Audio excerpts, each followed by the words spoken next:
Kasi ari na naman din ating mga amigo, mga taga land transportation office o mga taga LTO, mga kapor. Ari na rin may brand dalawa na kasi. So umayo din nga nakaprepara kaya nga daan mga kapor. Ilang taon na ari sila din. Para hindi na tayo maglilipot-lipot mga kapor eh. Siyempre. Okay na isang nilipot tayong matabon eh. May kumplitos, regatos na kita.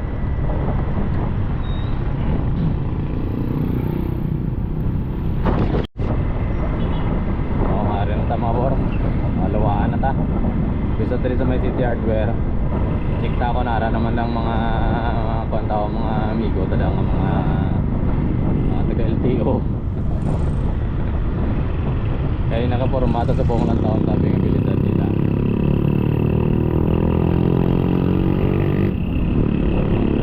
May formato sila buong sa buong. Kung may nakaporma, gapan eh. Kaya sa lagyan eh.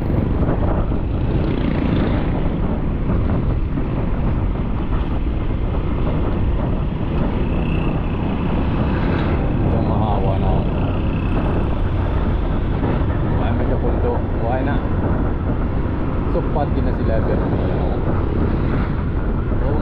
kung gani buhay kung kahimos ko mga poilis ko pero kung ano yan eh nanaragin sila.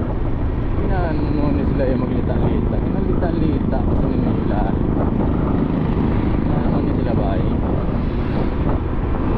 Oh, shout out ulit sa mga tulad ng mga followers at mga bagong mga subscriber dito sa ating YouTube channel.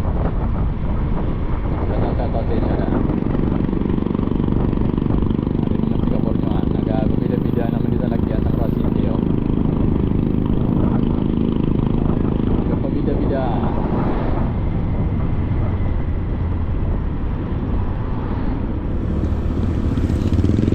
Para permit ya bida, diba mga bor? Na dapat bida ang saya sa nila. Tukuran daw natin yung lugar kaya wali nila malayo. Pero lang basta ako.